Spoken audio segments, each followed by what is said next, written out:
Olá, mais uma vez estamos aqui em mais um episódio do nosso podcast da AudioSave e hoje o meu bate-papo vai ser incrível. Vou te contar com quem eu vou conversar hoje. Primeiro de tudo, eu sou Camila Moraes, fonoaudióloga da AudioSave, diretora clínica. Nós temos 3 unidades, uma unidade no Funcionários, em Belo Horizonte, uma unidade na Savassi, aqui em Belo Horizonte também, e uma unidade em Contagem, dentro do Big Shopping. Nós trabalhamos com aparelhos auditivos e reabilitação auditiva, tratamento para o zumbido, exames audiológicos. Então, se você precisa de alguma ajuda, é só entrar em contato. Tá bom?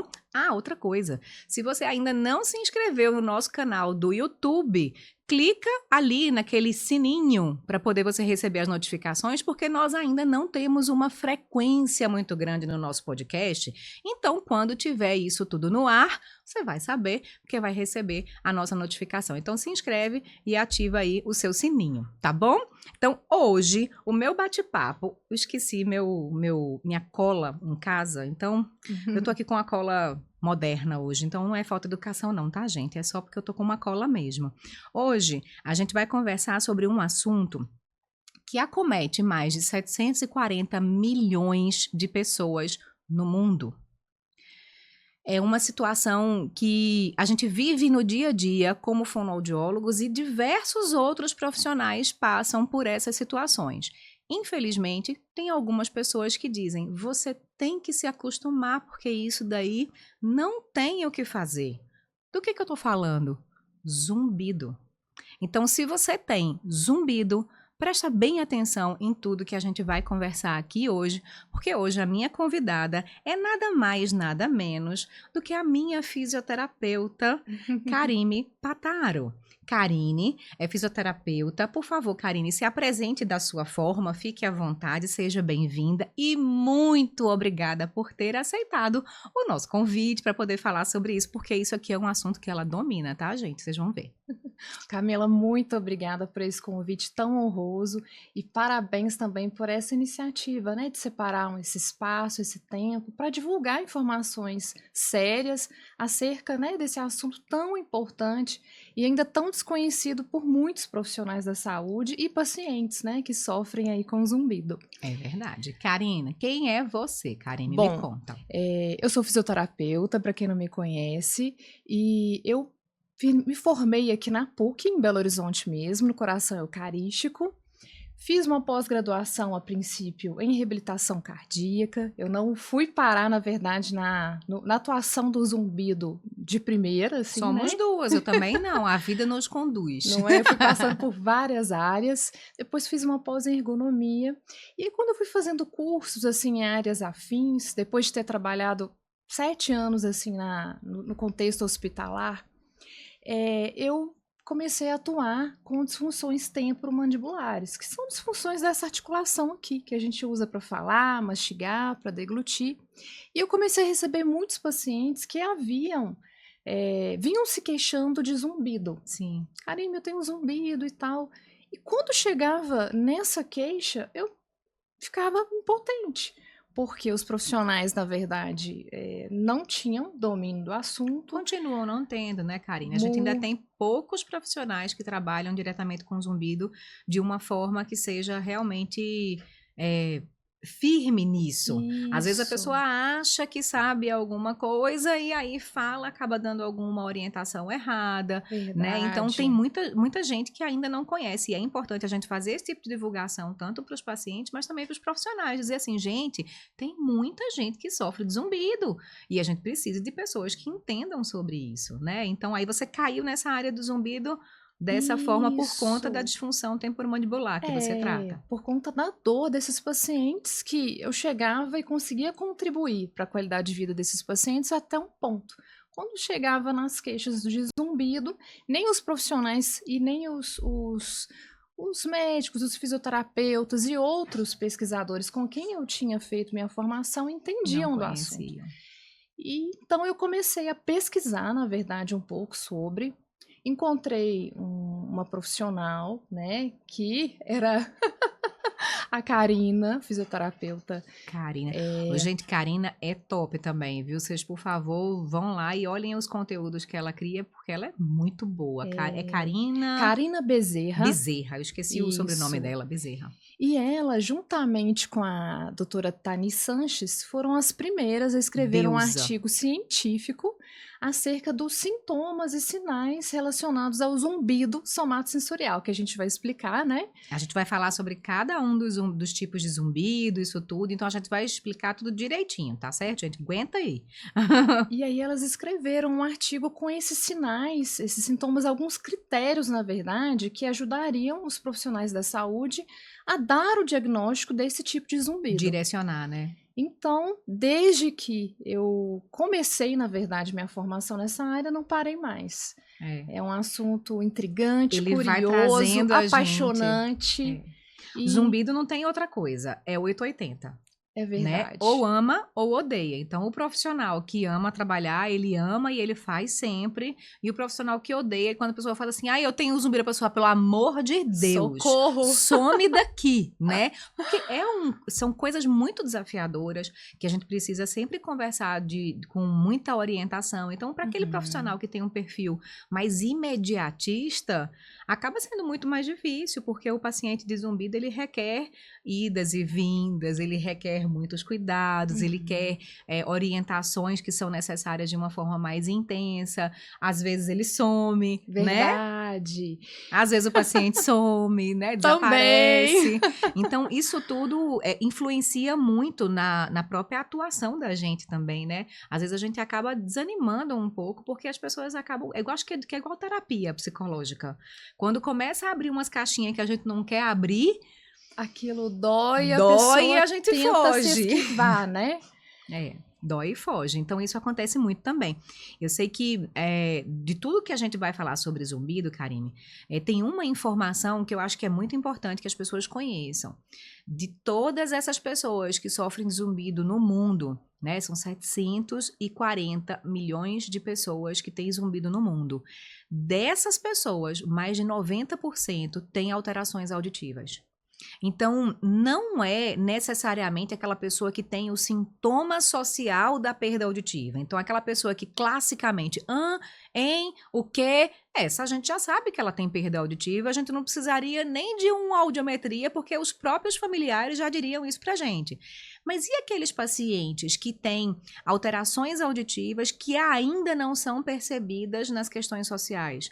Porque a gente está falando de um órgão sensorial que tem muito mais informações do que aquele pedaço de avaliação auditiva que é a audiometria que a gente faz com a função de avaliação da comunicação. Então, quando a gente faz uma audiometria de altas frequências, quando a gente faz mais exames que fazem esse direcionamento para alterações auditivas, a gente consegue ver que realmente muita gente tem alteração auditiva. E aí a gente fica, gente, mas por que não tratam? Por que não vai para o tratamento adequado, que é o uso do aparelho auditivo, que é a reabilitação auditiva mesmo? Então, a gente tem tanta coisa que pode ser feita para quem tem perda auditiva e as pessoas às vezes não querem fazer isso. Então, o próprio zumbido somatosensorial, ele aparece, que é o que a gente vai conversar hoje, e muitos dos seus pacientes, eu tenho certeza que têm perda auditiva e que se negam a usar o aparelho auditivo. Então, eu acho que é uma coisa que é muito importante, porque a gente hoje vai conversar muito sobre o zumbido que tem a causa muscular, né? Praticamente é 100% do seu trabalho. Sei não, mas acho que 80%, não é? Bastante. 80%. 90% dos meus pacientes hoje. São por causas musculares. Zumbido. Então, essa questão do zumbido somatosensorial, ele é muito influente, mas a gente vê uma resistência das pessoas à reabilitação auditiva. E se eu tô tratando o sintoma, mas eu não estou tratando a causa direta, eu posso até ter o alívio, porque a gente consegue aliviar essa dor do paciente em relação ao zumbido. Mas eu vou ter a desejada remissão, a desejada cura? Não vou ter, né? Porque são vários fatores e a gente vai falar sobre cada um desses fatores e pelo menos os mais importantes para a gente poder direcionar um pouquinho mais. A área do zumbido realmente é muito desafiadora para a gente como profissional, mas é muito apaixonante. Muito, né? muito. E Karime, gente, eu conheci Karime Através exatamente de um curso que eu fui ser voluntária de Karina Bezerra, que Karina mora em São Paulo Mora em São hoje? Paulo. É, Karina mora em São Paulo. Ela veio aqui para Belo Horizonte para dar um curso para fisioterapeutas e ela estava precisando de voluntários que tinham zumbido. Eu me candidatei para poder ir porque eu tenho zumbido, né? O meu zumbido é totalmente sem incômodo. Eu vou falar sobre isso para vocês também. Mas como eu tenho zumbido e eu trabalho com zumbido, eu disse, eu também quero aprender com Karina, né? Eu também quero ir como voluntária. E aí eu fui como voluntária para ela poder ensinar para os fisioterapeutas as manobras, como era essa questão do zumbido somatosensorial. E depois que a gente passou por esse processo lá no curso de Karina, aí eu perguntei para ela, eu disse, Karina, qual fisioterapeuta você me indica? Porque o meu zumbido, ele é somatosensorial e ele tem uma influência das questões ósseas, né? Que a minha C3, ela simplesmente gira, sai do lugar e aí o negócio fica ruim pro meu lado. E aí ela falou, olha, eu indico Karime. Karime Pataro é uma excelente fisioterapeuta, ela trabalha com isso, então eu acho que você vai ter um bom resultado com ela. E aí eu fui para fazer o tratamento com Karime. E aí eu fiz o tratamento com Karime, acho que uns 2 meses, 3 meses, né, Karime? Aproximadamente. Como o meu zumbido não me incomoda, eu acabo não dando continuidade, porque eu só vou procurar ajuda quando ele piora. E agora que com outras técnicas eu consigo controlar muito melhor, já não me incomoda mais. Aí eu me dei alta, tá, gente? Mas não faz isso não, porque precisa da alta do fisioterapeuta também para isso. Não só do fisioterapeuta, de outros profissionais também, tá certo? Mas, Karime, eu acho que o ponto mais importante que faz as pessoas quererem entender um pouco mais sobre o zumbido, primeiro de tudo o que é zumbido? Verdade. Então, pessoal, o zumbido, ele é um som percebido nas orelhas ou na cabeça sem que haja um estímulo sonoro externo. Ou seja, qualquer tipo de som que não existe aqui externamente. Eu posso ouvir um apito, pode ser um som de cachoeira, chuva, pode ser um barulho de motor de carro, tipo um paciente que tinha esse som. Essas associações, elas são muito interessantes, né? De como cada um percebe o zumbido, chiado, bater de borboleta. Tudo isso é zumbido. Tive um paciente interessante que quando eu, na anamnese, avaliando, né, o paciente perguntando se ele tinha zumbido, ele me falou assim, não tenho. E ele falou, não, porque o zumbido é só um som de apito, né? Ele Isso, falei, as pessoas às vezes acham que zumbido é só um tipo de som que escuta, como o apito, né? Esse pi que as pessoas ficam, que normalmente é relatado nos filmes, né? Às vezes quando a pessoa tem um trauma acústico, que é a exposição a um ruído, um som de alta intensidade, aí nos filmes eles fazem muito esse tipo de som de um zumbido associando ao apito, porque é um zumbido que está realmente muito relacionado a essas situações de explosão, né, de arma de fogo, dessas situações. Aí eles colocam isso no filme, e a pessoa acha que o zumbido só tem desse tipo, e não é. Toda e qualquer percepção que você sente como um som dentro do ouvido que não está no ambiente. Não, eu tô aqui ouvindo um som. Karime tem audição normal. Ela não tá ouvindo? Peraí, isso aqui pode ser um zumbido. E aí ele pode ser de vários tipos, né? Como a Karime estava falando. Isso. E interessante também a gente dizer que o silêncio não tem som. As pessoas usam muito esse termo, né? Quando eu tô quietinha, eu escuto o som do silêncio. Exato. Eu não tenho zumbido, é o som do ambiente, não tem, gente, né? O silêncio realmente não tem nenhum estímulo, assim, né? É silêncio. É silêncio. E aí, quando a gente fala nesses tipos, né, de zumbido, ele pode ser um zumbido só, único. Pode ser múltiplo. Ele pode ser duplo, múltiplo. Ele pode ser um zumbido contínuo, intermitente, um zumbido que pulsa ou não. Um tempo mais longo, né? A gente chama de crônico, pode ser caracterizado como agudo, quando tem um tempo mais curtinho, né? Então, o zumbido ele tem várias características e dentre as possibilidades de zumbido e várias causas, né? O zumbido, é muito importante a gente dizer que ele é um sintoma. Eu ia te perguntar agora, Karime, zumbido é doença? Pois então, o zumbido ele é um sintoma, ele é multifatorial, Por isso que quando o paciente vem buscar o tratamento e ele fala assim, quantos atendimentos eu vou precisar? A gente não consegue responder porque cada um tem uma demanda, uma comorbidade diferente. A gente sabe que o zumbido, ele sofre influência, primeiro lugar, da perda auditiva, né? Como a Camila falou aí, em 90% praticamente dos casos dos pacientes que têm zumbido tem uma perda auditiva. É associada. E hoje alguns estudos, assim, tem até vem falando que quando o zumbido ele se manifesta, mesmo que na audiometria, né, a pessoa tem ali um laudo dizendo que não há perda, pode haver algum tipo de perda ali que está oculta. Exato, Então, porque é o que eu falei, a audiometria tradicional, Karime, ela é um recorte de uma avaliação da cóclea que não está inteiro. Né? Então, o fato da gente fazer uma audiometria até 8.000 Hz não quer dizer que a gente só escute até 8.000 Hz. É que nessas faixas de frequência estão as faixas de comunicação, né? Onde acontece a fala. Então, a gente tem os sons de fala que influenciam na nossa comunicação. E é por isso que as pessoas às vezes acham que até ali, se não tiver alteração, tá tudo bem, tá tudo normal. E não é.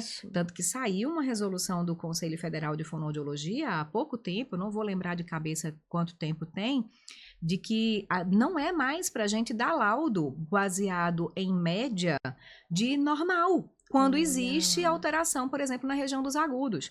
Porque eu já expliquei em outro podcast, mas eu vou explicar de novo. A gente, para poder laudar uma audiometria, a gente faz o cálculo de acordo com o autor que a gente escolheu, a referência bibliográfica que a gente escolheu. A gente vai pegar frequências, vai somar e dividir entre elas para poder dar o laudo de uma perda auditiva. Então, quando a pessoa tem uma perda auditiva em rampa, com os graves todos preservados e tem uma queda só na região dos agudos, ali em 4, 6 e 8, às vezes nem 4, mas 6 e 8, tá arrebentado, tá lá embaixo, tem uma alteração grande, significativa. Mas como a gente escolhe os autores para poder fazer com média, essa média ela vai às vezes até 4, então dá normal no laudo do exame, mas existe uma alteração da cóclea que a gente não consegue relatar. Então, muitas vezes a pessoa recebia, né, limiares auditivos dentro do padrão de normalidade. E aí ela achava que por causa disso, porque era baseado na média, a pessoa achava que isso não tinha nenhuma alteração audiológica, não tinha nada, estava tudo certo com a cóclea dela. E não tá lá 6 e 8 lá embaixo, às vezes em 70, 60 dB, quando o normal deveria ser até 20. Né? Então, tem uma alteração, só que no laudo a gente não conseguia discriminar isso. Agora não. Saiu a resolução do conselho que a gente pode e deve relatar, evitando, inclusive, essa questão de limiares normais.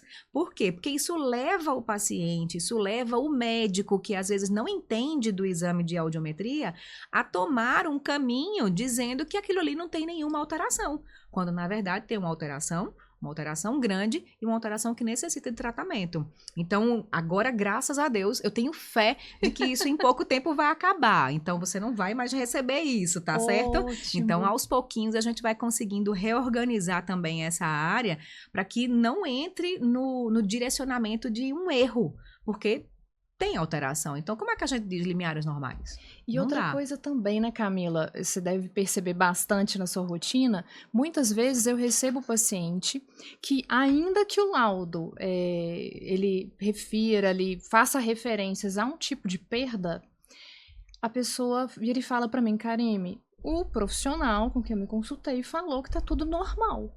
Tá tudo normal. O meu exame é normal. Porque é normal, entre aspas, ter perda na minha idade. Olha só. Né? Então, muitas vezes, além de o paciente ter o preconceito, porque eu não vou usar aparelho, como se isso houvesse, né? Se houvesse alguma justificativa para tal, como se fosse um problema, né? Às vezes, essa informação, ela vem também da parte do profissional de saúde. Que, poxa, não, você tem uma perda, mas você não precisa isso é normal para a sua idade. Porque isso é normal considerando a sua idade. Eu uso muito uma analogia, Karime, com os pacientes, que é assim, tudo bem, eu tô com uma infecção no meu dedo, eu vivo puxando as pelinhas da minha unha, né? Então, sei lá, deu uma infecção no meu dedo. Aí eu vou pro médico para poder tratar essa infecção, e aí ele olha pro meu dedo e faz assim: "Ah, não, Camila, tá tudo certo. Deu uma alteração, mas é normal por causa dessa infecção aí que tá no seu dedo. Vamos esperar piorar? Quando piorar, aí a gente amputa o dedo." Dessa Não forma. tem sentido, né? Se eu tô com um órgão sensorial que tem alteração, precisa de tratamento. E o tratamento não tem outro, é estímulo, né? E o estímulo através do uso do aparelho auditivo. Então, não tem para onde correr. Né? Então, na parte auditiva, a gente consegue identificar muitas vezes essa influência direta, né? A pessoa, às vezes, chega com 30 anos de zumbido. Aí põe o aparelho auditivo hoje. Ele quer tá bom amanhã. Isso não dá resultado, isso não tem o que fazer, não é assim que as coisas acontecem, né? Então a gente precisa ter essa consciência de que uma doença, quando a gente tem, por exemplo, pressão alta, a gente toma um comprimido e fica bom? É um tratamento. É um tratamento, então o aparelho auditivo também é um tratamento, embora o zumbido não seja a doença é a perda auditiva. E eu preciso de um tempo para poder conseguir trazer os benefícios. Então, isso tudo tem que ficar muito claro para quem tem zumbido, porque senão as pessoas ficam querendo a pílula mágica e acabam sendo enganados, como são hoje na internet. Você pode fazer uma busca aí no Google rapidamente e você vai encontrar diversos tratamentos com pílulas mágicas que você não sabe nem o que tem ali dentro, você não sabe que substâncias tem ali dentro, você não sabe o que está sendo utilizado e sabe que não vai trazer efeito. O que traz efeito quando existe influência é a questão, por exemplo, de um acompanhamento nutricional, né? Se a pessoa tem, por exemplo, uma deficiência de vitaminas específicas, né? Que tem aí muita influência que pode realmente aliviar.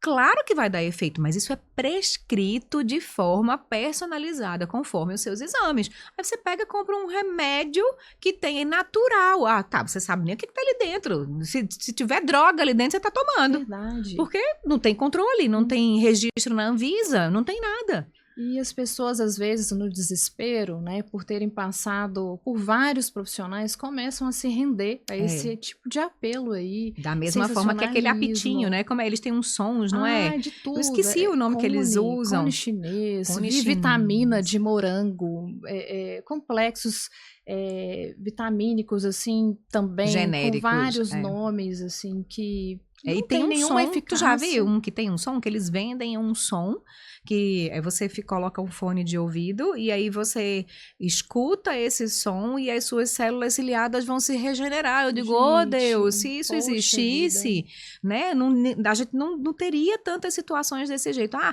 não querem que você descubra isso porque isso vai acabar com as indústrias que vendem aparelhos auditivos. Gente, a indústria que vende aparelho auditivo existe porque existe a perda e não existe o tratamento.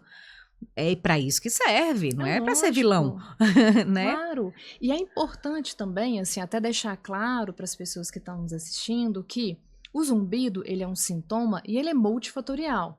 Sim. Então, dentre essas várias portas, né, eu costumo falar assim com os pacientes, a principal ali é a perda auditiva, é a mais comum, na verdade. Mas existem diversas outras. Exato. Então, tem pacientes, por exemplo, que vão sofrer influência aí com relação ao zumbido por conta de uma disfunção metabólica. Pessoas que estão com a hipertensão, né, a pressão alta, estão com colesterol alterado, estão com colesterol descontrolado, pessoas que estão com baixas vitamínicas, principalmente vitamina B12, vitamina D, zinco, né, magnésio. Pessoas também que têm, por exemplo, uma disfunção dessa articulação aqui, que a gente falou um pouquinho sobre ela, né? Bruxismo. Pessoas que dormem mal. Às vezes eu recebo pacientes que falam assim, Karime, quando eu pergunto sobre o sono, como é que é o seu sono? Como é que é a sua rotina? Aí eu durmo 4 horas. 4 horas. Eu fico, como assim? Dorme 4 horas por noite? E como é que você fica? Eu fico mal, mas tudo bem. Várias questões que influenciam no zumbido, podem influenciar no zumbido, mas na qualidade de vida de forma geral, e se não abordadas do ponto de vista medicamentoso ou funcional, são questões e condições que vão contribuir para o zumbido e piora da qualidade de vida. E também piora do sintoma, né, Karime? Às vezes a pessoa tem, como eu digo que dificilmente a gente encontra um só. Eu digo que às vezes a gente tem o culpado principal, né? Ele vai ser preso, né? Então a gente vai direto nesse culpado principal, pode acontecer de ser a perda auditiva ou o culpado principal. E aí eu tenho os cúmplices. Os cúmplices do crime, que são justamente a articulação temporomandibular, problemas cervicais, problemas musculares, problemas metabólicos, problemas estresse, a qualidade do sono insuficiente, apneia, né? A apneia do sono. A apneia do sono é uma das coisas que a gente mais encontra no dia a dia da gente, que as pessoas acham que roncar é normal. Né? E não é, isso tudo vai afetar a sua qualidade do sono e, consequentemente, a sua qualidade de vida. Então, tem tantas causas, são mais de 300, né, Karime? Muitas. São mais de 300 causas catalogadas. Então, o zumbido, ele tem mais de 300 causas catalogadas. Então, não adianta você achar que vai encontrar um e esse daí vai ser a causa, né, que vai resolver o problema, vai ser da noite para o dia. Não vai. Você tem que ter paciência, porque na maioria das vezes as causas, elas são multifatoriais. Então, a gente pode ter um culpado mais evidente, mas a gente tem os cúmplices que precisam também de tratamento, né? Então, todas essas portas, né, Camila, que a gente falou, são portas que podem acontecer no mesmo tempo, né, simultaneamente. Então, eu posso ter um paciente que ele tem perda auditiva e ele tem disfunção dessa articulação, ou eu posso ter um paciente que tem perda auditiva, disfunção e tem bruxismo. Um paciente que tem só disfunções músculo-esqueléticas e bruxismo, né, como, por exemplo, ou pessoa que tenha, enfim, esteja passando por um período mais estressante na vida e não necessariamente tenha outras questões metabólicas associadas. Então, é importante que a gente faça, na verdade, essa investigação. Daí a importância de que o trabalho seja, de fato, multifatorial, envolvendo todos os profissionais. E quem são esses profissionais? Bom, me conta um pouquinho, assim, com a sua experiência e no seu dia a dia, quais são os profissionais que mais estão envolvidos para trazer um alívio maior para o paciente no seu dia a dia e na sua realidade? Se não for o da Karime só, o meu também, a gente vai se complementando. Bom, eu sempre falo que o otorrinolaringologista e o fonoaudiólogo são os profissionais que sempre vão estar envolvidos quando o assunto é zumbido. Né, por conta de diagnóstico, por conta da avaliação do sistema auditivo. E esses profissionais fazem sempre parte, independente da causa do zumbido. Eles estão sempre presentes, né, nas intervenções. Tirando esses dois profissionais, o fisioterapeuta ele vai participar do processo de reabilitação se houver demandas musculoesqueléticas. O zumbido, que a gente chama de somatosensorial, que é um zumbido que sofre influência muscular. Um zumbido que sofre influência de aferências de informações da coluna cervical, da mandíbula, né, do crânio em geral, principalmente de músculos de cabeça e pescoço. Então, vamos supor que esse paciente ele tenha zumbido e ele tem apenas essas disfunções que influenciam no zumbido, que na avaliação a gente percebeu que certas contrações musculares contribuem para o zumbido. O fisioterapeuta vai estar ali atuando, né, juntamente com o otorrino. Vamos supor que esse paciente também esteja passando num momento muito estressante da vida, ou que ele tenha bruxismo. Se ele é um paciente que tem bruxismo, ele precisa ser avaliado por um especialista, um dentista especialista em dor orofacial, para fazer uma placa, que a gente chama a placa de bruxismo, o pessoal chama de plaquinha, a placa estabilizadora, para proteger os dentes, para deixar a articulação numa posição mais confortável e também, de certa forma, para atenuar, né, para reduzir, minimizar o impacto do bruxismo nas condições musculares e articulares, que também influenciam no zumbido. Então, esses profissionais vão sempre variar. Se eu tiver um paciente que ele está com a glicemia descontrolada, o endócrino precisa fazer parte desse tratamento. Está hipertenso, o cardiologista. Tem um tipo de zumbido que a gente chama de pulsátil, né, que é um zumbido onde o paciente ele escuta como se fosse o coração mesmo batendo no ouvido. Esse paciente ele precisa passar pelo cardiologista para descartar outras questões. Então, antes da gente focar num tratamento específico, a gente precisa de identificar, ter clareza das causas, quais são as condições que estão interferindo, porque embora a gente quisesse, né, Camila, que o paciente viesse com um pacotinho só de problema, é um combo. Esse aqui é do bruxismo, esse aqui é só a perda auditiva. Na maioria das vezes é um combo. É um combo. É um combo. É um combo. O mundo ideal não existe nesse sentido.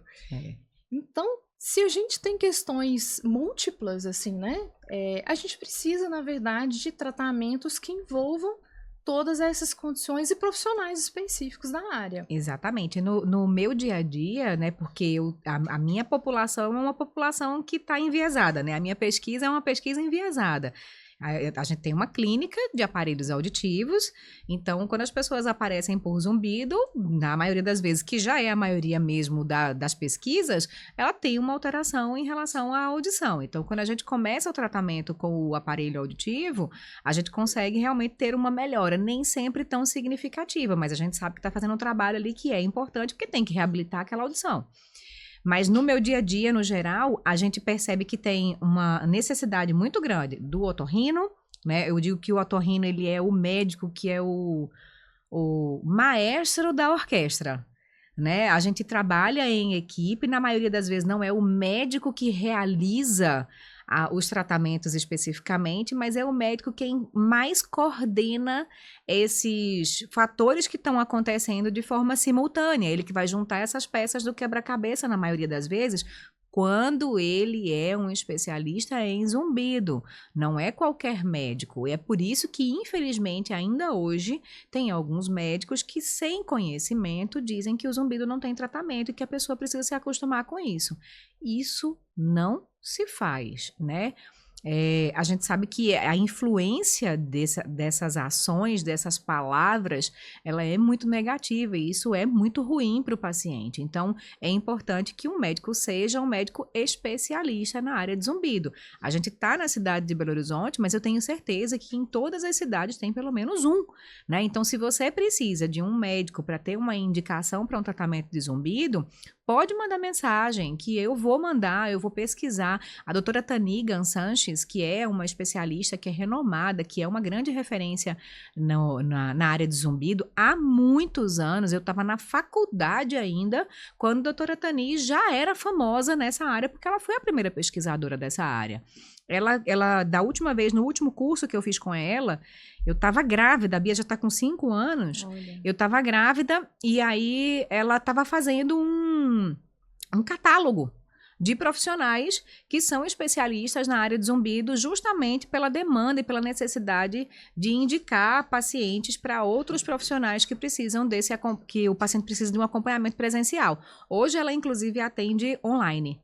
Né? A doutora Tani tem uma equipe agora que também atende online. Então, para quem não tem condições de ir para São Paulo para poder ser atendido pela doutora Tani, às vezes não tem essa necessidade realmente, porque nós temos profissionais que são muito bons na maioria das cidades, né? Então, o que não pode é desanimar. Então, o que eu vejo hoje, o médico é o maestro dessa orquestra, e aí a gente consegue ter vários instrumentos dessa orquestra que são utilizados. Tem hora que o solo é do fisioterapeuta, né? Tem hora que o solo é do fonoaudiólogo, tem hora que o solo precisa ser do dentista. Então, a gente tem diversas ações para que essa música aconteça de uma forma, de fato, orquestrada, que seja harmônico e que seja de uma forma que traga resultados para o paciente, porque senão a coisa não acontece, aí o negócio vai andando, não entra numa cadeia, né, que vai ter uma solução, entra, na verdade, num embate, e o objetivo não é esse, não é dizer que uma coisa não serve ou que outra sirva.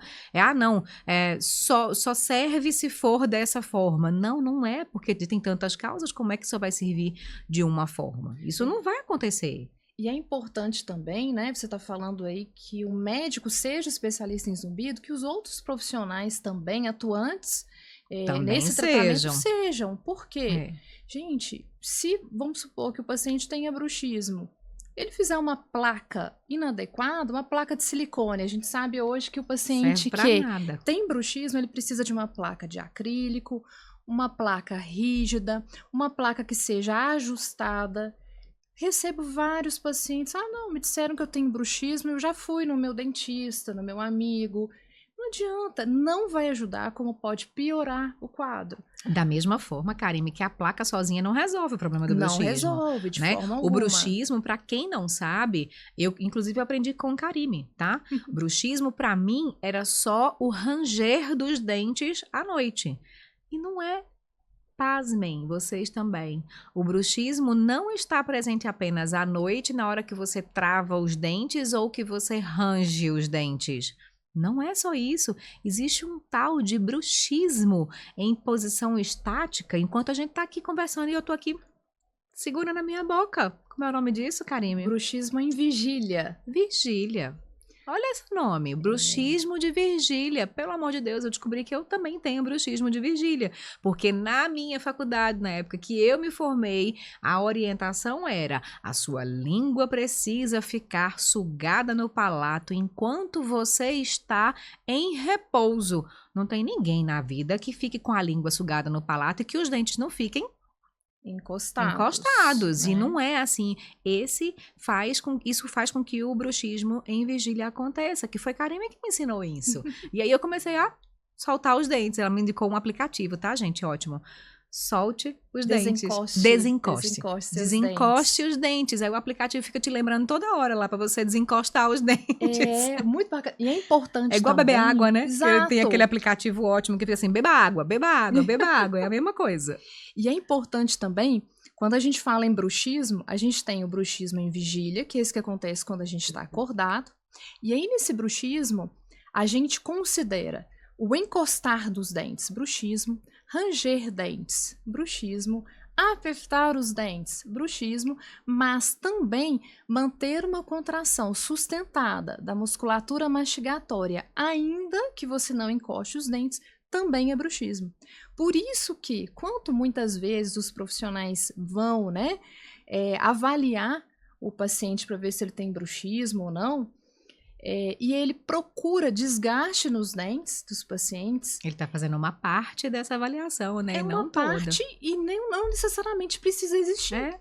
E às vezes, quando o paciente ele tem o desgaste dos dentes e ele tem a língua, que a gente chama de denteada, que é uma língua marcadinha por quem aperta os dentes, ou uma linha dentro da bochecha, não necessariamente o paciente também tem bruxismo naquele momento. Esses sinais podem ser, na verdade, uma cicatriz de um período que o paciente apertou. Então, se você me pergunta assim, Karime, qual que seria o padrão ouro, o melhor exame para avaliar o bruxismo, a presença ou não? Seria a polissonografia.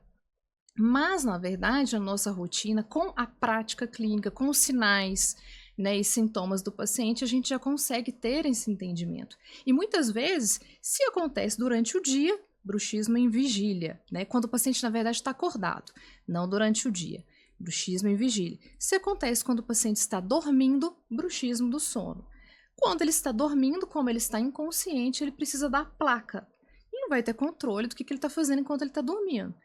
E quando ele está acordado, ele precisa de trabalhar essa conscientização, de não encostar, na hora que vai para academia, não travar os dentes, quando está fazendo uma conta difícil, algum assunto que vai exigir muito do cognitivo, ou está dirigindo, um cara fechou o pacientinho ali no trânsito, ele já trava ou contrai a musculatura, Isso é tão comum, né, Karime? Muito Como comum. é comum a gente ter essa influência realmente da musculatura no momento da tensão, no momento do estresse, e é por isso que também isso tudo tem que ser levado em consideração. Eu costumo dizer que não dá para eu olhar para o meu paciente como um par de orelhas. Verdade. Porque se eu olhar como um par de orelhas, eu não estou vendo a pessoa. E se você olhar só como duas DTM, você também não está olhando a pessoa. A gente tem que entender como é esse processo. E eu acho que esse é um ponto essencial no tratamento do zumbido, que é a gente realmente sentir e ter a empatia real de perceber qual é a dor desse paciente. A gente tem um estudo, Ana Luísa, minha maravilhosa Ana Luísa, minha fono do zumbido, gente, pode seguir ela lá no Instagram também, que ela é espetacular. Ela trouxe para mim, na época que eu fiz um curso com ela, em setembro do ano passado, eu fiz eu trouxe ela para BH, ela é de João Pessoa, e aí ela veio para BH para acompanhar o marido dela, e aí a gente organizou um grupo de fonos para poder fazer um curso com ela. E ela trouxe um dado que eu não conhecia, porque a área do zumbido para mim ela é antiga, porque eu tenho zumbido há muitos anos, mas tratar zumbido eu trato há pouco tempo. Eu trabalhava com o zumbido com uma limitação muito grande, porque se não tivesse uma causa auditiva eu não sabia o que fazer, né? E aí com o desejo de tentar entender mais, é que eu fui caminhando para essa área do zumbido também. E aí, a Ana Luísa, quando veio, ela trouxe para a gente um dado que eu achei extremamente importante, extremamente importante. Existem estudos que ela usa até um termo que é dela, creme de la creme, né? A ressonância magnética de pessoas, do cérebro de pessoas com zumbido é igual à ressonância magnética de pessoas com dor no momento de uma ressonância magnética. Então, a gente costuma dizer que o zumbido é a dor do cérebro. Então, como profissional, você tem coragem de dizer a alguém que está com dor, uma dor no cérebro, que a pessoa precisa se acostumar com isso? Gente, dor não é normal no corpo. Por que o zumbido tem que ser normalizado? Tem tratamento, tem possibilidades e principalmente tem como a gente mudar o significado desse zumbido para o cérebro, né? Eu não preciso colocar o zumbido em primeiro lugar, num lugar de destaque na minha vida. Eu posso observar que existem tantas outras coisas que o zumbido não precisa estar ali num pedestal na minha vida. E eu não estou minimizando, tá, gente? Quando a gente fala sobre isso, eu não estou minimizando o que você sente, achando que você está dando importância demais. É que existem técnicas que a gente consegue realizar, como, por exemplo, as técnicas de meditação, com mindfulness, por exemplo, que podem ser realizadas e o paciente consegue ter uma qualidade de vida melhor. Então, às vezes as causas, elas podem demorar para serem tratadas. Até lá, a gente vai fazer o quê? Nada? Vai deixar o paciente em sofrimento? Não, eu não posso fazer isso como profissional. Então, existem diversas outras situações que vão aliviar o zumbido e vão ser efetivos para esse momento dessa dor. Então, não é para deixar zumbido para lá. Ah, faz parte, é o som do silêncio. De jeito nenhum. E eu tenho certeza que nessa dia a dia, nessas situações que a gente vive, Karime também passa por isso e também tem que entrar em contato, porque todo o meu tratamento com Karime foi baseado nisso. A gente fez tratamentos musculares, mas a Karime sempre sentava com tanto carinho, com tanto amor, perguntava como estava a minha vida, como é que tinha acontecido, como é que tinha sido a semana, se eu tinha conseguido fazer os exercícios, porque a gente vai falar sobre isso, o papel de cada pessoa, do paciente no processo do tratamento, né? Então, isso tudo a gente tem que levar em consideração, porque não dá simplesmente para a gente fechar os olhos para outras coisas. Senão, não tem jeito mesmo e a pessoa vai viver condenada a isso. Verdade. E é importante que esse paciente, na verdade, ele siga de fato as orientações, né, dos profissionais envolvidos e que ele se entregue, acredite ali num tratamento. Porque o que acontece? A gente recebe esses pacientes, eu sempre faço essa pergunta: qual que é a sua história? Né? É um momento de educação em dor, de aconselhamento. Eu separo ali nesse momento avaliativo, eu separo 1h30, gente. Quem foi meu paciente, quem sabe que é um período assim que realmente eu deixo. E ele é essencial. Essencial para que a gente entenda, na verdade, como tudo aconteceu. E a média, na verdade, de pacientes, de profissionais pelos quais esses pacientes passaram é altíssima. Tem paciente que me fala, cara, eu passei por 8 profissionais. 9 profissionais. Ah, não me manda mais para enfim, o médico ou o dentista tal. Eu tô cansado. E quando ele chega, às vezes, até o profissional que é especializado na área, ele já tá fadigado, assim, né? Exaurido, às vezes desesperançoso. Então, quando você, na verdade, se entrega ao tratamento e confia no processo, e não fica ali também procurando o tempo todo, né? Procurando zumbi debaixo da mesa. Procurando, isso, exatamente. Procurando zumbi debaixo da mesa. Deixa eu ver se eu acho meu zumbido aqui. Como é que tá, né? Mas, de fato, se entrega ao tratamento, acalma as emoções, melhora a qualidade de vida, cumpre o seu papel, se autorresponsabiliza por esse tratamento, né? As coisas fluem. E assim, até é importante assim, deixar claro, né, Camila, quando a gente fala que o zumbido é somatosensorial, posso até falar do conceito agora para o pessoal que está seguindo, né? A gente está conversando aqui do bate-papo mesmo, né? Aí a gente não está nem falando de algumas coisas importantes, mas fala, por favor, Karine. O que seria, na verdade? A gente disse que o zumbido é multifatorial e que tem várias portas, né? Várias condições que contribuem, vários fatores de risco. Mas quando a gente fala do zumbido somatosensorial, é um zumbido que ele sofre influência muscular, né, das regiões que eu falei, da região de crânio, cervical, principalmente dos músculos de cabeça e pescoço. E um dos sinais que a gente observa com frequência desse zumbido é que quando ele contrai a musculatura, o zumbido ele modula, ou seja, ele altera suas características. Às vezes ele é um apito, ele passa a apresentar um outro som. Às vezes ele aumenta, às vezes ele diminui o seu volume de acordo com as contrações musculares. Daí essa avaliação, esse momento avaliativo vai, na verdade, nos guiar para saber quais as estruturas estão, na verdade, influenciando de uma forma mais significativa no zumbido. Então, na avaliação, a Camila se lembra, né? Eu peço para que o paciente aperte os dentes para avaliar a musculatura mastigatória, para que ele leve a mandíbula para frente, protruindo, para que ele contraia as musculaturas do pescoço, fazendo as flexões ou as extensões.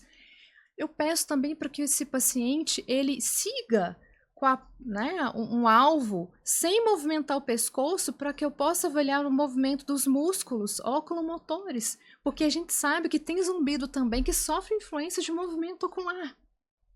Tem pacientes que sofrem influência do zumbido com a palpação da mão, né? Então, isso vai, na verdade, nos dar uma direção no tratamento, mas lembrando que esse não é um critério único para a gente dar o diagnóstico de zumbido somatosensorial. A maioria do zumbido, né, dos quadros de zumbido que a gente percebe que tem essa influência somatosensorial é quando a pessoa fala assim, Karine, eu contraí, nossa, eu tive um torcicolo, ou essa semana eu apertei muitos dentes, eu estava tenso, minha musculatura ficou um pouquinho mais tensa, eu tive dor e o zumbido aumentou. Karine, eu tive um quadro aqui diferente, uma dor de cabeça, porque eu dormi mal e tudo mais, e eu percebi que o zumbido aumentou. E geralmente essas características de contração muscular relacionadas à dor e ao aumento do zumbido são as características mais típicas e seguras para que a gente sugira, na verdade, que esse paciente tem de fato o zumbido somatosensorial. Então, a gente vai considerar todos esses aspectos na avaliação. Existe, Karine, para quem está assistindo e nunca ouviu falar de zumbido somatosensorial, porque a gente sabe que tem muita gente que não conhece essa causa, existem alguns movimentos que a pessoa consiga fazer agora em casa que possam gerar um alerta para ela procurar um tratamento adequado, por exemplo, como você estava dizendo aí na avaliação. Então, quando a gente faz a movimentação de colocar o queixo para frente, eu posso, por exemplo, nesse momento, alertar pessoas com relação ao zumbido somatosensorial e citar, por exemplo, 3 movimentos que você direcione, que sejam alertas para a pessoa procurar um tratamento de forma mais adequada? Você consegue elencar para mim 3 fatores, 3 situações diferentes que a gente possa pedir para a pessoa fazer em casa e que ela possa, por exemplo, ter um alerta de que isso pode ser uma causa de zumbido somatosensorial e a gente precise de uma avaliação? Será que a gente consegue fazer isso? Sim. Então, ó, gente, presta atenção, hein? Vamos lá. Bom, presta atenção agora.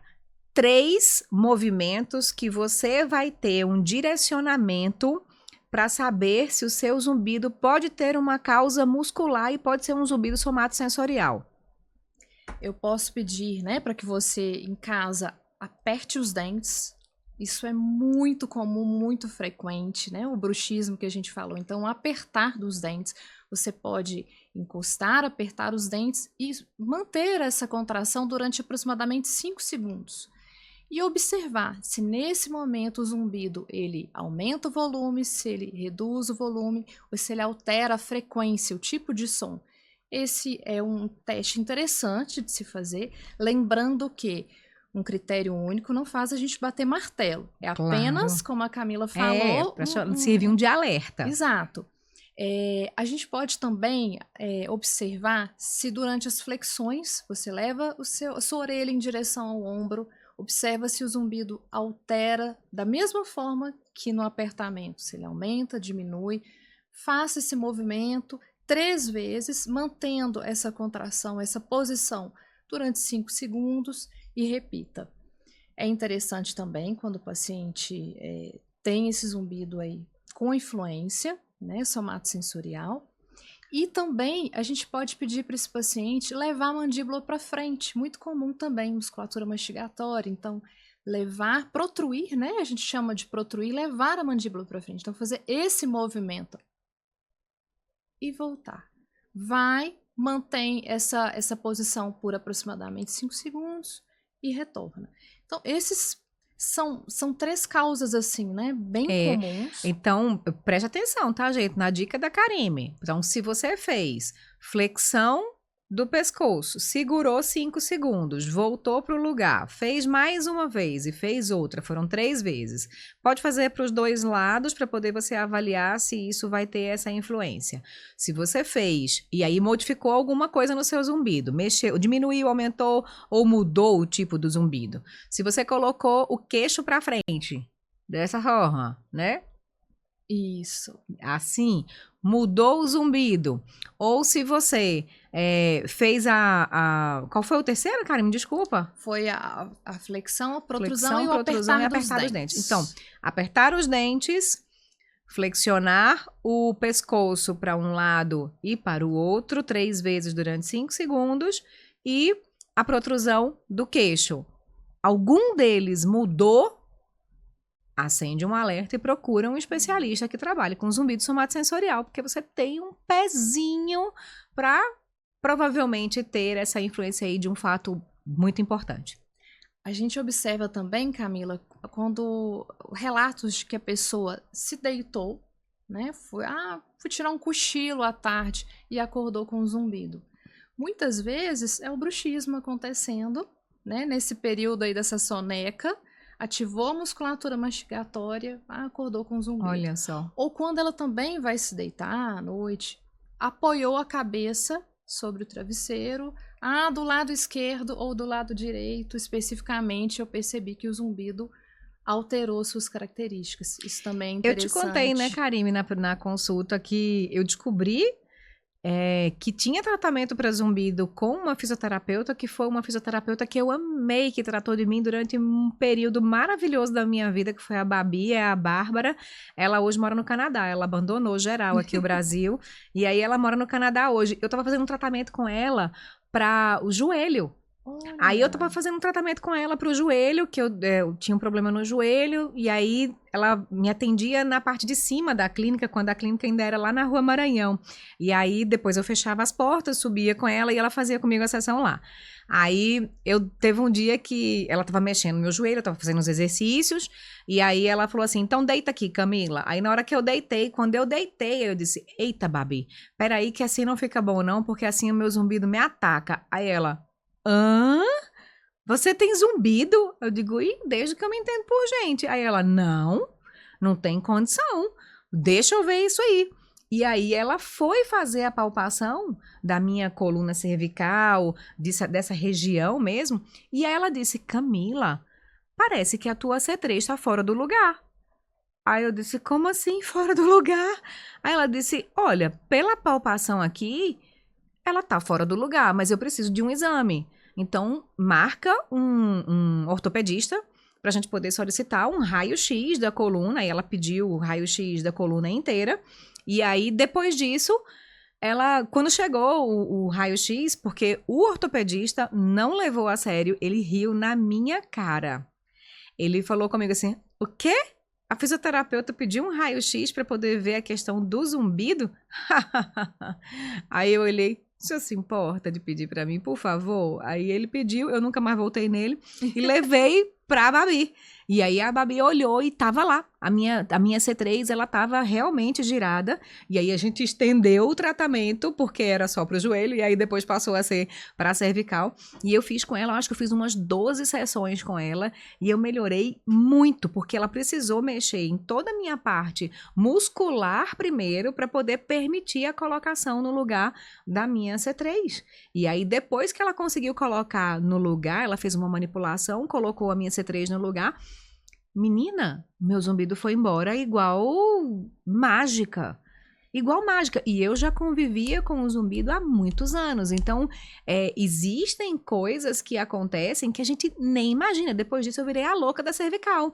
Então, todo paciente, quando aparece pra mim, que eu vejo que o paciente... Porque eu não conheço ninguém que seja alinhado, né, gente? Ninguém é alinhado 100%. Mas, enfim, quando eu vejo que eu tô conversando com o paciente e o paciente já tem essa postura assim... Eu já olho e digo, rapaz, eu acho que isso aí vai ser bom com um fisioterapeuta para poder fazer uma avaliação. Aí eu pego e mando para Karine. Eu disse, ó, Karine, dá uma olhada aí nesse pescoço aí para mim, porque o negócio tá estranho. Verdade. E como a gente disse que o zumbido, ele sofre influência, esse zumbido que sofre influência da dor, ele tem grandes chances de ter essa classificação, esse conceito de somatosensorial. Quando você está num quadro de dor, você faz com que a via, né, para quem não sabe o que é a via somatosensorial que a gente está falando aqui, via somatosensorial, pessoal, é uma via que leva informações de tato, pressão, temperatura, dor.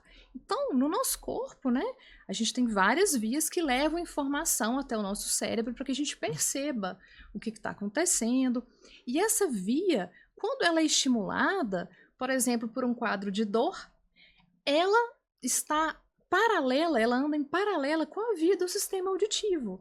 Até para explicar, né, Camila, por que músculo tenso, ou essas questões que você me disse aí relacionadas a cervical ou pescoço, por que isso influencia, na verdade, no zumbido? A gente tem duas vias. Então, tem várias vias, aliás, mas considerando essas duas, a gente tem uma via, que é a via somatosensorial, que leva as informações que eu disse, e a gente tem a via auditiva, que leva as informações auditivas. Essas vias estão paralelas. Quando a gente tem tensões, ou a gente tem tensões musculares, ou a gente tem bruxismo, disfunção dessa articulação, quando a gente tem tensões em regiões escapulares, não somente nessas regiões, a gente pode ter tensões noutras partes do corpo também, mas especialmente em músculos de cabeça e pescoço, a gente ativa alguns núcleos, né, no sistema, nessa via somatosensorial, uns palavrões aí que o pessoal não precisa se preocupar, mas o núcleo trigeminal, mas é importante a gente saber, né? E esses núcleos, quando recebem essa informação de tensão, eles são ativados e eles acabam estimulando e ativando um núcleo do sistema auditivo, que é o núcleo coclear dorsal. Então, a grosso modo, a gente pode falar que a via somatosensorial, que é essa que traz a informação das questões musculoesqueléticas, ela ativada, interfere e estimula, né, a excitação, a hiperatividade da via auditiva, fazendo com que o zumbido se acenda, né, criando aí essa hiperexcitação das vias relacionadas à audição. Então, quando o paciente tem dor, né, ele tem ali um fator de risco para ter essa modulação do zumbido.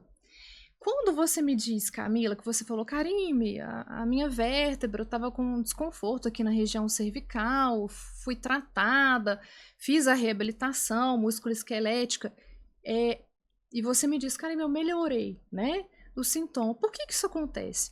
Aqui nessa região, a gente tem núcleos comuns, né, envolvendo tanto a região cervical, a gente tem um núcleo que chama trigêmeo cervical, que leva informações da cervical e leva informações também de sensibilidade da face.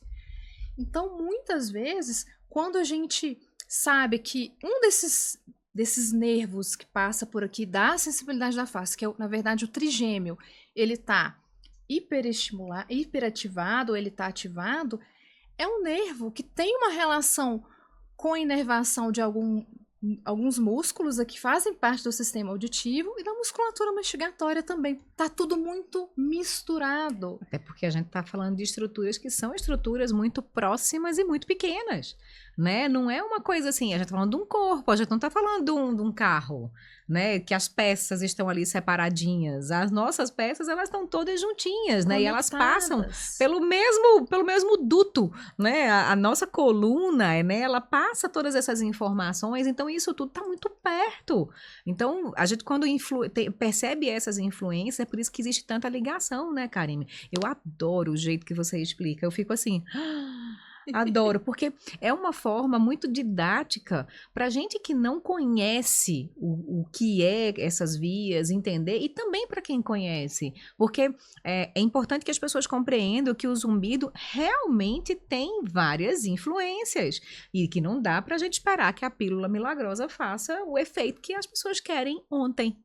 E Camila, uma situação e uma estratégia também que eu sempre passo para os pacientes, que eu falo que é importantíssimo, além daquilo que na avaliação a gente identificou como importante no tratamento, seja o encaminhamento para outro profissional, a questão da placa, o restabelecimento da musculatura, né? Além dessas questões, é muito importante a forma também como o paciente reage ao zumbido. A gente tem vários trabalhos que mostram que quando o zumbido ele se manifesta, ele não está ativando só a área do córtex auditivo, a área lá responsável por essa percepção do zumbido. Ele está ativando áreas relacionadas ao raciocínio, áreas aqui do córtex pré-frontal, temporoparietal. Essas outras áreas também são ativadas. E a forma como a gente vai responder diante da percepção vai contribuir para o aumento dessa percepção ou a redução. Porque é por isso que tem pessoas que têm zumbido e não sentem desconforto com ele. Isso. E outras pessoas que têm zumbido e têm um desconforto imenso, né? Então, uma das escalas que a gente utiliza, né, Karime? Aquela escala, eu devia ter trazido ela, esqueci. A escala que mostra o nível de desconforto, a gente pergunta, né, durante o tratamento, qual é o volume que o seu zumbido tá hoje? Aí a pessoa pega e diz assim, o volume tá 6, numa escala de 0 a 10, o volume tá 6. E qual é o seu nível de desconforto a esse zumbido? Aí a pessoa fala, 10. Né? E aí, por que um volume 6 está gerando um desconforto 10? Porque às vezes a pessoa está dando realmente uma importância a esse zumbido, dando uma percepção mais exacerbada para que ele cresça cada vez mais, porque o nosso cérebro é quem comanda essa bagaça toda, né? Então, tem paciente, por exemplo, que tem um zumbido 2, desconforto 10. Tem paciente que tem um zumbido 10, desconforto 2. É isso que a gente quer durante o tratamento, diminuir essa percepção e esse incômodo a essa estimulação que está acontecendo lá no cérebro do paciente, né? Isso é tão importante. O significado que a pessoa atribui, né, ao zumbido, isso interfere diretamente, porque quando o estímulo, independente da causa, que contribui para o zumbido, ele começa a acender as vias até chegar no cérebro, lembrando que o zumbido, ele, para ser percebido, esse estímulo precisa de alcançar o córtex, o cérebro, né? Se esse estímulo sobe e não chega a alcançar, a gente não percebe. Então, quando esse estímulo, a grosso modo, ele vai subindo essa via, ele chega num determinado estágio onde ele é julgado por um sistema chamado límbico, que é um sistema das emoções. O sistema límbico, a forma como você reage, vai fazer com que esse estímulo passe, vai fazer com que esse estímulo siga adiante ou que ele pare por ali, seja anulado ali. E como que funciona isso na prática? Você percebeu o zumbido, você que tem zumbido. perceber o zumbido. Aí você, de repente, peraí, o zumbido, deixa eu ver aqui se tá na orelha direita. Nossa, agora tá na orelha esquerda. Deixa eu ver que som agora que ele tá apresentando. Nossa, peraí, aumentou.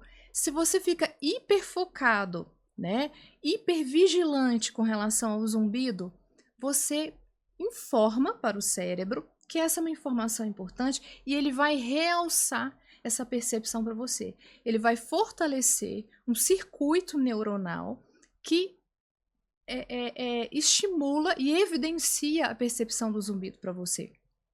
Agora, se quando o zumbido se manifesta, você percebe o zumbido, mas você tem uma reação mais neutra, mais natural, sem aquele julgamento, né? Poxa, o zumbido tá aqui.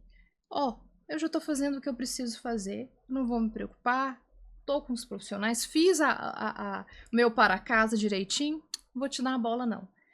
Você enfraquece essa circuitaria de neurônios que dão essa informação do zumbido, você anula esse sinal. E aí esse paciente, esse zumbido, ele passa a reduzir o volume, ele passa a reduzir o desconforto. Por isso que na avaliação a gente pergunta qual que é o volume, qual que é o desconforto.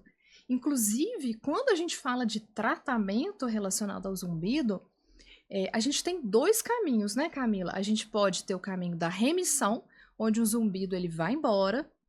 É um caminho menos frequente, mas pode acontecer. Eu já tive casos de pacientes que experimentaram, né, a remissão do zumbido.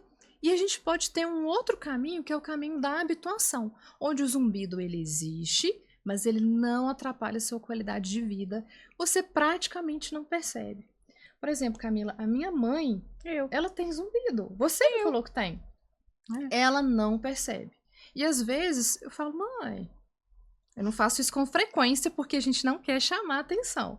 Nem para os pacientes, né? Os pacientes sabem disso. Eu não fico em cada atendimento. Como é que tá o zumbido? Não, gente, a gente quer deixar, ó, ele lá no mar do esquecimento. A gente debaixo da mesa, exatamente. Não fica caçando, não. Porque quem procura acha, né? Quem procura acha. Então, mãe, o zumbido tá aí. Aí ela faz um esforço, assim, na verdade, para ver se ele tá presente. Aí ela se inclina, assim, ela até faz assim com a cabeça. Tá. Karime, você vai viajar semana que vem?